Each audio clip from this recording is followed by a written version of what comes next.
एसेकिएल पुस्तक 37 अध्याय। शुष्क अस्थि पुंजर उपत्यका। प्रभुंकर हस्त मो उपरे अवस्थापित हैला ओ से ताहांकर आत्मांक जरियारे मते नहीं आसी अस्थि पुंजरे भरा एक उपत्यकारे रखिले। ताहार चतुर्पार्श्वरे से मते गमन कराइले। से समस्त अनेक थिला ओ अत्यधिक शुष्क थिला।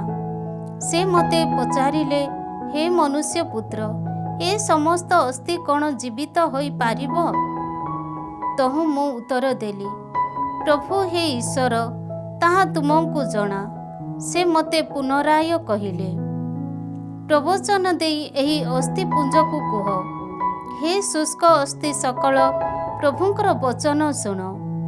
प्रभु ईश्वर एही अस्थि पुंजकु कहंती, तुम मानक मध्यरे मु प्राणवायु प्रवेश कराइबी ओ तुमे माने जीवित हेब। मु तुम मानकु शिरा विशिष्ट कराइबी ओ तुम उपरे मांस वृद्धि कराइबी। तुम मानकु चर्मरे आच्छादन करिबी ओ तुम मानक मध्यरे प्राणवायु प्रवेश करिबो। फलरे तुमे माने जीवित हेब। तेबे तुमे माने जानिबो जे मु अटे प्रभु। सुतरां मते आदिष्ट होइथिबा अनुजाई मु प्रवचन देली। प्रवचन देवा बेले झण झण शब्द सदृश एक स्वर शुणागला ओ बिजोड़ होइथिबा समस्त अस्थि परस्पर सहित संयुक्त हेले। मु जेतेबेले चाहिली सेतेबेले शिरा तथा मांस सेमानक उपरे वृद्धि प्राप्त हेला। तत्परे से समस्त चर्मरे आच्छादित हेले, किंतु से समस्तଙ୍କ मध्यरे प्राणवायु प्रवेश करि नथिला। से समय से मते कहिले, प्राणवायु को प्रवचन दियो।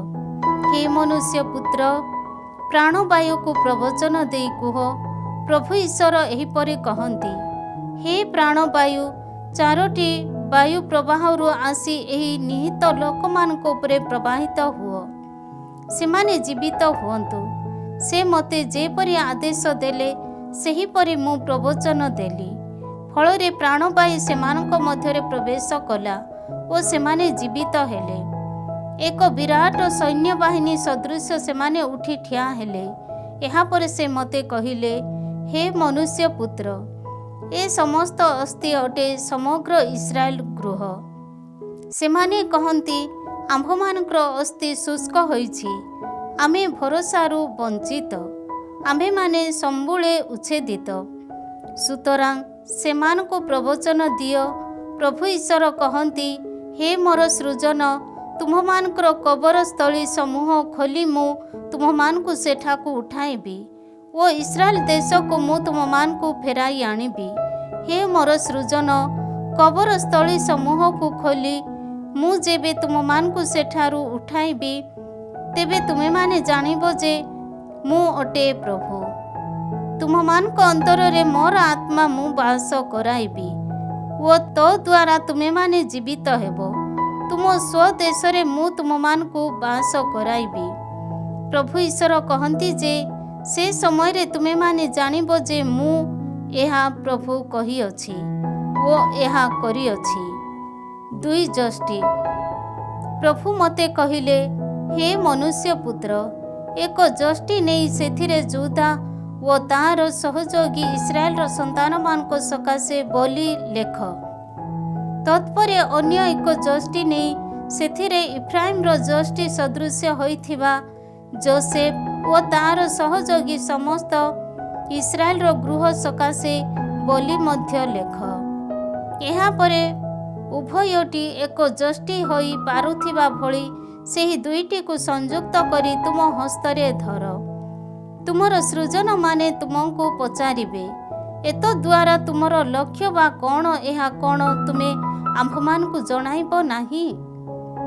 ସେ ସମୟରେ ତୁମେ ସେମାନଙ୍କୁ କହିବ, ପ୍ରଭୁ ଈଶ୍ୱର ଏହା କହନ୍ତି, ଦେଖ, ଇବ୍ରାହିମ୍ ଯାହା ସ୍ୱହସ୍ତରେ ଧାରଣ କରେ, ସେହି ଯୋସେଫର ଓ ତାର ସହଯୋଗୀ ଇସ୍ରାଏଲ ଗୋଷ୍ଠୀ ମାନଙ୍କ ଯଷ୍ଟି ମୁଁ ନେବାକୁ ଯାଉଛି। ତାହାକୁ ଜୁଦାର ଯଷ୍ଟି ସହିତ ସଂଯୁକ୍ତ କରି ଏକ ଯଷ୍ଟି ତୁଲ୍ୟ ମୁଁ ସ୍ୱହସ୍ତରେ ଧାରଣ କରିବି। ତୁମ ଦ୍ୱାରା ଲିପିବଦ୍ଧ ସେହି ଯଷ୍ଟି ଦ୍ୱୟକୁ ସେମାନଙ୍କ ଦୃଷ୍ଟିରେ ରଖି ସେମାନଙ୍କୁ କୁହ। ପ୍ରଭୁ ଈଶ୍ୱର ଏହା କହନ୍ତି, ଦେଖ, ଯେଉଁ ଜାତିଗଣ ମଧ୍ୟରେ ଇସ୍ରାଏଲ ଜନତା ବିକ୍ଷିପ୍ତ ହୋଇ ବାସ କରନ୍ତି, ସେମାନଙ୍କ ମଧ୍ୟରୁ ମୁଁ ଇସ୍ରାଏଲ ଜନତାକୁ ଫେରାଇ ଆଣିବି। ମୁଁ ସେମାନଙ୍କୁ ଚତୁର୍ଦିଗରେ ଏକତ୍ରିତ କରି ସେମାନଙ୍କ ନିଜ ଦେଶକୁ ଘେନି ଆସିବି। ସେହି ଦେଶରେ ଇସ୍ରାଏଲର ପର୍ବତଗଣ ଉପରେ ସେମାନଙ୍କୁ ମୁଁ ଏକ ଗୋଷ୍ଠୀ କରିବି ଓ ଜଣେ ରାଜା ସେ ସମସ୍ତଙ୍କ ଉପରେ ରାଜୁତି କରିବ। ସେମାନେ ଆଉ କେବେ ହେଁ ଦୁଇଟି ଗୋଷ୍ଠୀ ହୋଇ ରହିବେ ନାହିଁ, କିମ୍ବା ଦୁଇଟି ରାଜ୍ୟରେ ବିଭକ୍ତ ହେବେ ନାହିଁ, କିମ୍ବା ଦୁଇଟି ରାଜ୍ୟରେ ବିଭକ୍ତ ହୋଇ ରହିବେ ନାହିଁ। ସେମାନଙ୍କ ପିତୁଳା ଗୁଡ଼ିକ ଘୃଣ୍ୟ କାର୍ଯ୍ୟକଳାପ କିମ୍ବା ଅନ୍ୟ ଯେକୌଣସି ଅପରାଧ ଦ୍ୱାରା ସେମାନେ ଆଉ କେବେ ନିଜ ନିଜକୁ କଳଙ୍କିତ କରିବେ ନାହିଁ।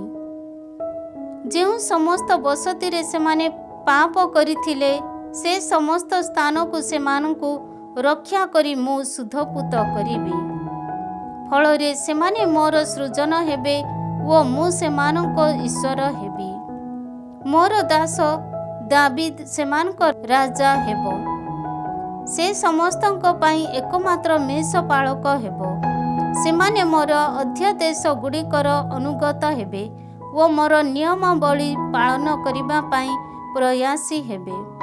ମୋର ଦାସ ଯାକୋବଙ୍କୁ ମୋ ଦ୍ୱାରା ପ୍ରଦତ୍ତ ଓ ତୁମ ପିତୃପୁରୁଷମାନଙ୍କ ଦ୍ୱାରା ଅଧ୍ୟୁଷିତ ଦେଶରେ ସେମାନେ ବାସ କରିବେ। ସେମାନେ ସେମାନଙ୍କ ସନ୍ତାନ ବର୍ଗ ଓ ସେହି ସନ୍ତାନ ବର୍ଗର ସନ୍ତାନ ସନ୍ତତି ସେହି ଦେଶରେ ଚିରକାଳ ପାଇଁ ବାସ କରିବେ। ମୋର ଦାସ ଦାବିଦ ସେମାନଙ୍କ ନିରନ୍ତର ଶାସକ ହେବ। ସେମାନଙ୍କ ସହ ଶାନ୍ତିର ଏକ ବ୍ୟବସ୍ଥା ବିଧାନ ମୁଁ ସାଲିସ କରିବି। ସେମାନଙ୍କ ପାଇଁ ତାହା ଏକ ଚିରନ୍ତନ ବ୍ୟବସ୍ଥା ବିଧାନ ହେବ। ମୁଁ ସେମାନଙ୍କୁ ଆଶୀର୍ବାଦ କରିବି ଓ ସେମାନଙ୍କୁ ସଂଖ୍ୟାରେ ପରିବର୍ଦ୍ଧିତ କରାଇବି। ମୋର ଆଳୟ ସେମାନଙ୍କ ମଧ୍ୟରେ ମୁଁ ଚିରକାଳ ପାଇଁ ସ୍ଥାପନ କରିବି। ସେମାନଙ୍କ ମଧ୍ୟରେ ମୋର ବସତି ରହିବ। ମୁଁ ସେମାନଙ୍କର ଈଶ୍ୱର ହେବି ଓ ସେମାନେ ମୋର ସୃଜନ ହେବେ। ମୋର ଆଳୟ ଯେବେ ସେମାନଙ୍କ ମଧ୍ୟରେ ଅବସ୍ଥିତ ହୋଇ ରହିବ, ତେବେ ଜାତିଗଣ ଜାଣିବେ ଯେ ଯିଏ ଇସ୍ରାଏଲର ପୂତ ପବିତ୍ର କରନ୍ତି, ସେହି ପ୍ରଭୁ ମୁଁ। 38 ଅଧ୍ୟାୟ।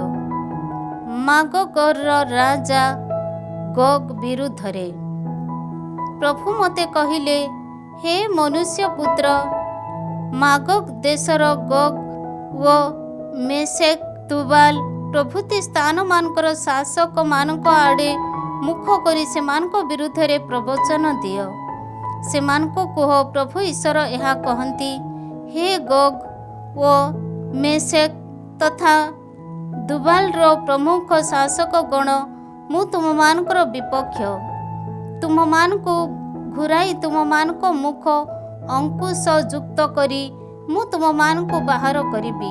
ତୁମର ଘଟକ ସମୂହ, ସର୍ବବିଧ ଶସ୍ତ୍ରଧାରୀ ଅଶ୍ୱାରୋହୀଗଣ ଓ କବଚ, ଢାଲ ତଥା ଖଡ଼୍ଗ ପରିହିତ ତୁମର ବିଶାଳ ସୈନ୍ୟବାହିନୀକୁ ମଧ୍ୟ ମୁଁ ବାହାର କରିବି। ପାର୍ସୀୟ, କୁଶୀୟ ଓ ପୁତୀୟମାନେ ମଧ୍ୟ ଜାଲ ତଥା ଶିରଣାସ୍ତ୍ର ପରିହିତ ହୋଇ ସେମାନଙ୍କ ସହଗାମୀ ହେବେ। ଗାମେର ଓ ତାର ସୈନ୍ୟ ଦଳ, ଉତ୍ତର ଦିଗର ବେତ୍ ତର୍ଗାମ୍ ଓ ତାର ସୈନ୍ୟବାହିନୀ, ଏପରି ଏକ ବିଶାଳ ଜନତା ତୁମର ସହଯୋଗୀ ହେବେ। ତୁମେ ଓ ତୁମ ସହିତ ସମ୍ମିଳିତ ସୈନ୍ୟବାହିନୀ ଜାଗ୍ରତ ହୋଇ ପ୍ରସ୍ତୁତ ରୁହ ଓ ସେମାନଙ୍କର ସଂରକ୍ଷକ ହୁଅ। ଅନେକ ଦିନ ପରେ ତୁମେ ଆହୁତ ହେବ। ଯୁଦ୍ଧ ପରେ ପୁନର୍ସ୍ଥାପିତ ଓ ଜାତିଗଣ ମଧ୍ୟରୁ ଏକତ୍ରିତ ହୋଇଥିବା ଜନତା ଦ୍ୱାରା ଅଧ୍ୟୁଷିତ ଓ ବହୁ କାଳବ୍ୟାପୀ ନିର୍ଜନ ହୋଇ ରହିଥିବା ଇସ୍ରାଏଲର ପାର୍ବତ୍ୟାଞ୍ଚଳକୁ ତୁମେ ପରବର୍ତ୍ତୀ କାଳରେ ଆକ୍ରମଣ କରିବ। ସେହି ଦେଶବାସୀମାନେ ବିଭିନ୍ନ ଜାତିଗଣ ମଧ୍ୟରୁ ବାହାରି ଆସିଥିଲେ। ସେମାନେ ସମସ୍ତେ ବର୍ତ୍ତମାନ ସୁରକ୍ଷିତ ଅବସ୍ଥାରେ ବାସ କରନ୍ତି। ତୁମେ ତୁମ ସୈନ୍ୟ ଦଳ ଓ ତୁମ ସହବର୍ତ୍ତୀ ଜନମଣ୍ଡଳୀ ତୋଫାନ ସଦୃଶ ଅଗ୍ରସର ହୋଇ ସେହି ଦେଶକୁ ମେଘମାଳା ତୁଲ୍ୟ ଆଚ୍ଛାଦନ କରିବେ। ପ୍ରଭୁ ଈଶ୍ୱର ଏହା କହନ୍ତି, ସେହି ଦିନ ତୁମର ମନ ବିଭିନ୍ନ ଚିନ୍ତାରେ ପୂର୍ଣ୍ଣ ହେବ ଓ ତୁମେ ଏକ ଦୁଷ୍ଟ ଯୋଜନା ଆୟୋଜନ କରିବ। ତୁମେ କହିବ, ପ୍ରାଚୀର ବେଷ୍ଟିତ ହୋଇ ନଥିବା ସେହି ଗ୍ରାମ ସମୂହ ବିରୁଦ୍ଧରେ ମୁଁ ପ୍ରସ୍ଥାନ କରିବି। ପ୍ରାଚୀର ଅର୍ଗଳ କିମ୍ବା ଦ୍ୱାର ସକଳ ଦ୍ୱାରା ସୁରକ୍ଷିତ ନଥିବା ସତ୍ତ୍ୱେ ସୁରକ୍ଷିତ ଅବସ୍ଥାରେ ବାସ କରୁଥିବା ସେହି ଶାନ୍ତିପ୍ରିୟ ଜନତାକୁ ମୁଁ ଆକ୍ରମଣ କରିବି। ବସ୍ତୁ ପଦାର୍ଥ ଲୁଣ୍ଠନ କରି ଯେପରି ଘେନିଯାଅ ଓ ଯେଉଁମାନେ ବିଭିନ୍ନ ଜାତି ମଧ୍ୟରୁ ଏକତ୍ରିତ ହୋଇ ବର୍ତ୍ତମାନ ପୃଥିବୀରେ ପଶୁପଲ ତଥା ଅନ୍ୟାନ୍ୟ ପଦାର୍ଥର ଅଧିକାରୀ ହୋଇ ବାସ କରନ୍ତି, ସେମାନଙ୍କୁ ଓ ଏକଦା ନିର୍ଜନ ଥିବା ସତ୍ତ୍ୱେ ବର୍ତ୍ତମାନ ଜନପୂର୍ଣ୍ଣ ସେହି ଜନତାର ଦେଶକୁ ଯେପରି ଅଧିକାର କରିପାର, ସେଥିପାଇଁ ତୁମ ଆଲୋଚନା କରିବ। ସେବା, ଦେବାନ, ତାର୍ସିସର ବଣିକମାନେ ଓ ସେ ସମସ୍ତର ଗ୍ରାମ ସକଳ ତୁମକୁ ପଚାରିବେ, ତୁମେ କ'ଣ ବହୁ ପଦାର୍ଥ ଲୁଣ୍ଠନ କରିବା ପାଇଁ ଆସିଅଛ? ବସ୍ତୁ ସାମଗ୍ରୀ, ପଶୁପଲ, ରୌପ୍ୟ, ସ୍ୱର୍ଣ୍ଣ ପ୍ରଭୃତି ଦ୍ରବ୍ୟ ଲୁଣ୍ଠନ କରି ନେଇଯିବା ପାଇଁ ତୁମେ କ'ଣ ତୁମ ସୈନ୍ୟ ଦଳକୁ ଏକତ୍ରିତ କରିଅଛ? ହେ ମନୁଷ୍ୟପୁତ୍ର, ଗୋଗ୍ ପ୍ରତି ପ୍ରବଚନ ଦିଅ। ପ୍ରଭୁ ଈଶ୍ୱର କହନ୍ତି ବୋଲି ତାକୁ କୁହ, ମୋର ସୃଜନ ଯେବେ ସୁରକ୍ଷିତ ଅବସ୍ଥାରେ ବାସ କରନ୍ତି, ତେବେ ତୁମେ ଓ ତୁମ ସହବର୍ତ୍ତୀ ଲୋକେ ଆଶ୍ୱାରୋହଣ କରି ଏକ ବିଶାଳ ତଥା ଶକ୍ତିଶାଳୀ ସୈନ୍ୟ ସମେତ ତୁମ ଉତ୍ତର ଦିଗର ଦେଶରୁ ବାହାରି ଆସିବ। ଦେଶକୁ ଯେପରି ମେଘମାଳା ଆଚ୍ଛାଦନ କରେ, ସେହିପରି ତୁମେ ମୋର ସୃଜନ ଇସ୍ରାଏଲ ବିରୁଦ୍ଧରେ ଆସିବ। ହେ ଗୋଗ୍, ଜାତିଗଣ ସମ୍ମୁଖରେ ମୋର ପବିତ୍ରତାକୁ ମୁଁ ତୁମ ଜରିଆରେ ପ୍ରକଟ କରିବି। ତୋ ଦ୍ୱାରା ସେମାନେ ଯେପରି ମୋ ସମ୍ବନ୍ଧରେ ଜାଣନ୍ତି, ସେଥିପାଇଁ ସେହି ଦିନମାନଙ୍କରେ ମୁଁ ତୁମକୁ ମୋର ଦେଶ ବିରୁଦ୍ଧରେ ନେଇ ଆସିବି। ପ୍ରଭୁ ଈଶ୍ୱର ଏହା କହନ୍ତି, ମୁଁ ତୁମକୁ ସେମାନଙ୍କ ବିରୁଦ୍ଧରେ ନେଇ ଆସିବି ବୋଲି ଯେଉଁମାନେ ଅତୀତ କାଳରେ ବହୁ ବର୍ଷ ବ୍ୟାପୀ ପ୍ରବଚନ ଦେଇଥିଲେ, ସେହି ମୋର ଦାସଗଣ ଇସ୍ରାଏଲ ପ୍ରବକ୍ତାମାନଙ୍କ ମାଧ୍ୟମରେ ଯାହା ସମ୍ବନ୍ଧରେ ମୁଁ ସେ ସମୟରେ କଥା କହିଥିଲି, ସେହି ଲୋକ କ'ଣ ତୁମେ? ପ୍ରଭୁ ଈଶ୍ୱର କହନ୍ତି, କିନ୍ତୁ ଇସ୍ରାଏଲ ବିପକ୍ଷରେ ଗୋଗ୍ ଯେବେ ଆସିବ, ସେହି ଦିନ ମୋର କ୍ରୋଧାଗ୍ନି ପ୍ରଜ୍ୱଳିତ ହେବ। ମୋର ଈର୍ଷା ତଥା ପ୍ରଚଣ୍ଡ କ୍ରୋଧରେ ମୁଁ ଜଣାଏ ଯେ ସେହି ଦିନ ଇସ୍ରାଏଲର ଏକ ଉଗ୍ର ପ୍ରକମ୍ପନ ସଂଗଠିତ ହେବ। ସମୁଦ୍ର ଜୀବୀ, ମତ୍ସ୍ୟ, ଆକାଶର ପକ୍ଷୀ, କ୍ଷେତର ବନ୍ୟ ପଶୁ ତଥା ସରୀସୃପ ଓ ପୃଥିବୀବାସୀ ସମସ୍ତ ମନୁଷ୍ୟ ମୋର ସନ୍ନିଧାନରେ ପ୍ରକମ୍ପିତ ହେବେ। ପର୍ବତ ସକଳ ବିଧ୍ୱସ୍ତ ହେବ ଓ ଉଚ୍ଚ ଗିରିଶୃଙ୍ଗ ଗୁଡ଼ିକ ଟଳି ପଡ଼ିବ। ସମସ୍ତ ପ୍ରାଚୀର ଭୂମିସାତ୍ ହେବ। ପ୍ରଭୁ ଈଶ୍ୱର କହନ୍ତି, ଗୋଗ୍ ବିରୁଦ୍ଧରେ ମୁଁ ସର୍ବବିଧ ଆତଙ୍କ ଆଣିବି। ପ୍ରତ୍ୟେକର ଖଡ଼୍ଗ ତାର ଭ୍ରାତା ବିରୁଦ୍ଧରେ ଉଠିବ। ମହାମାରୀ ତଥା ରକ୍ତପାତ ମାଧ୍ୟମରେ ମୁଁ ତାର ବିଚାର କରିବି। ତାର ସୈନ୍ୟଦଳ ଓ ତାର ସହବର୍ତ୍ତୀ ଜନତା ଉପରେ ମୁଁ ପ୍ରବଳ ବୃଷ୍ଟିପାତ, କରକାପାତ, ଅଗ୍ନି ତଥା ଗନ୍ଧକ ବର୍ଷଣ କରିବି। ଏହିପରି ଅନେକ ଜାତି ସମ୍ମୁଖରେ ମୋର ମହତ୍ତ୍ୱ ତଥା ପବିତ୍ରତା ମୁଁ ପ୍ରକାଶ କରିବି ଓ ମୁଁ ନିଜକୁ ସେମାନଙ୍କ ଦୃଷ୍ଟିରେ ପ୍ରକଟ କରିବି। ସେତେବେଳେ ସେମାନେ ଜାଣିବେ ଯେ ମୁଁ ଅଟେ ପ୍ରଭୁ। 39 ଅଧ୍ୟାୟ। ଗୋଗ୍‌ର ପତନ। ହେ ମନୁଷ୍ୟପୁତ୍ର, ଗୋଗ୍ ବିରୁଦ୍ଧରେ ପ୍ରବଚନ ଦିଅ। ପ୍ରଭୁ ଈଶ୍ୱର ଏହା କହନ୍ତି, ମେଶେକ୍ ଓ ତୁବାଲର ମୁଖ୍ୟ ଶାସକ ହେ ଗୋଗ୍, ମୁଁ ତୁମର ବିପକ୍ଷ। ତୁମକୁ ଘୁରାଇ ଉତ୍ତର ଦିଗରୁ ମୁଁ ତୁମକୁ ଇସ୍ରାଏଲର ପାର୍ବତ୍ୟାଞ୍ଚଳ ବିରୁଦ୍ଧରେ କଢ଼ାଇ ଆଣିବି। ଏହାପରେ ମୁଁ ତୁମ ବାମ ହସ୍ତରୁ ଧନୁ ଖସାଇ ଦେବି ଓ ଦକ୍ଷିଣ ହସ୍ତରୁ ତୀର ପକାଇ ଦେବି। ତୁମେ ତୁମ ସୈନ୍ୟ ଦଳ ଓ ତୁମ ସହବର୍ତ୍ତୀ ଜନତା ଇସ୍ରାଏଲର ପାର୍ବତ୍ୟାଞ୍ଚଳ ଆକ୍ରମଣ କରିବ। ସର୍ବବିଧ ହିଂସ୍ର ପକ୍ଷୀ ତଥା ବନ୍ୟ ପଶୁମାନଙ୍କ ଖାଦ୍ୟ ହେବା ପାଇଁ ମୁଁ ତୁମକୁ ସମର୍ପଣ କରିବି। ପ୍ରଭୁ ଈଶ୍ୱର କହନ୍ତି, ତୁମେ ଖୋଲା ସ୍ଥାନରେ ପଡ଼ି ରହିବ। ମୁଁ ଏହା କହିଅଛି, ମାଗୋଗ୍ ଓ ଉପକୂଳସ୍ଥ ଦେଶଗୁଡ଼ିକରେ ଯେଉଁମାନେ ସୁରକ୍ଷିତ ଅବସ୍ଥାରେ ବାସ କରନ୍ତି, ସେହି ଲୋକମାନଙ୍କ ଉପରେ ମୁଁ ଅଗ୍ନି ବର୍ଷଣ କରିବି। ତେବେ ସେମାନେ ଜାଣିବେ ଯେ ମୁଁ ଅଟେ ପ୍ରଭୁ। ମୋର ସୃଜନ ଇସ୍ରାଏଲର ମୋର ପବିତ୍ର ନାମକୁ ମୁଁ ପ୍ରକାଶ କରିବି।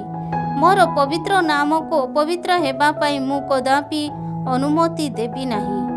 ଜାତିଗଣ ଜାଣିବେ ଯେ ମୁଁ ଅଟେ ଇସ୍ରାଏଲର ପବିତ୍ରତମ ସେହି ପ୍ରଭୁ।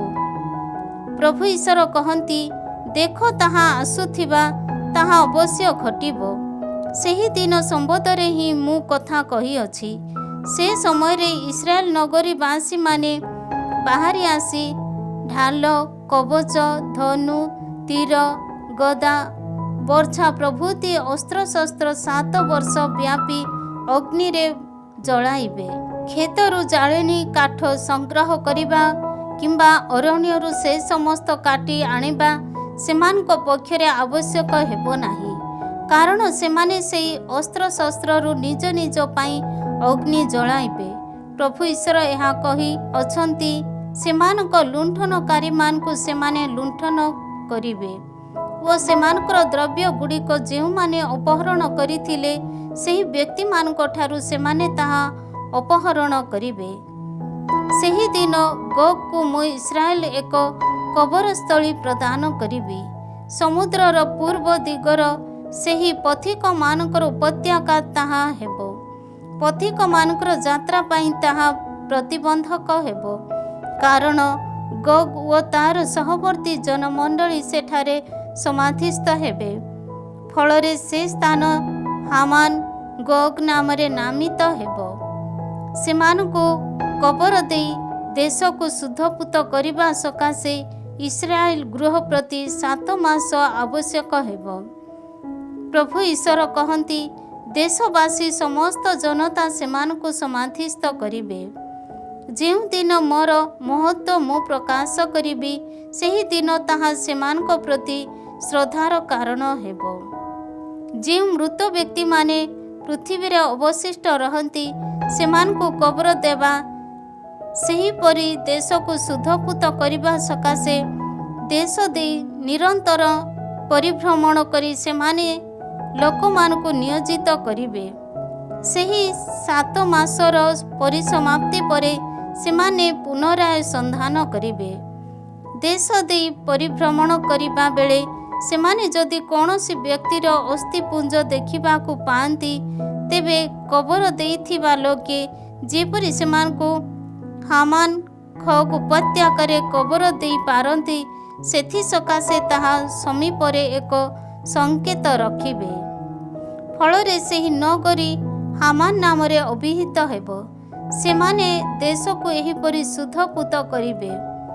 ପ୍ରଭୁ ଈଶ୍ୱର କହନ୍ତି, ହେ ମନୁଷ୍ୟପୁତ୍ର, ଆକାଶର ସର୍ବବିଧ ପକ୍ଷୀ ଓ ପୃଥିବୀର ସମସ୍ତ ବନ୍ୟ ପଶୁମାନଙ୍କୁ ତୁମେ କୁହ, ଯେଉଁ ନୈବେଦ୍ୟ ଭୋଜି ମୁଁ ତୁମମାନଙ୍କ ପାଇଁ ପ୍ରସ୍ତୁତ କରିଅଛି, ତାହା ପାଇଁ ଏକତ୍ରିତ ହୁଅ। ଇସ୍ରାଏଲର ପର୍ବତ ସକଳ ଉପରେ ପ୍ରସ୍ତୁତ ଏହି ମହାନୈବେଦ୍ୟ ଭୋଜି ପାଇଁ ସବୁ ଦିଗକୁ ଆସ। ତୁମେମାନେ ମାଂସ ଆହାର କରିବ ଓ ରକ୍ତ ପାନ କରିବ। ପୃଥିବୀବାସୀ ଶକ୍ତିଶାଳୀମାନଙ୍କ ମାଂସ ତୁମେମାନେ ଭୋଜନ କରିବ ଓ ପୃଥିବୀର ଶାସକମାନଙ୍କ ରକ୍ତ ପାନ କରିବ।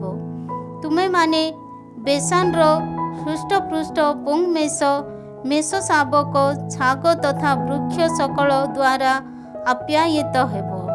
ତୁମମାନଙ୍କ ପାଇଁ ଯେଉଁ ନୈବେଦ୍ୟ ଭୋଜି ମୁଁ ପ୍ରସ୍ତୁତ କରିଅଛି, ପରିତୃପ୍ତ ହେବା ପର୍ଯ୍ୟନ୍ତ ତୁମେମାନେ ତାହାର ମେଦ ଭୋଜନ କରିବ ଓ ମାତାଲ ହେବା ପର୍ଯ୍ୟନ୍ତ ରକ୍ତ ପାନ କରିବ। ପ୍ରଭୁ ଈଶ୍ୱର ଏହା କହନ୍ତି, ଘଟକ, ଅଶ୍ୱରୋହୀଗଣ, ଶକ୍ତିଶାଳୀ ବୃନ୍ଦ, ସୈନ୍ୟ, କଦଳ ପ୍ରଭୃତି ସମସ୍ତଙ୍କୁ ଆହାର କରି ତୁମେମାନେ ପରିତୃପ୍ତ ହେବ।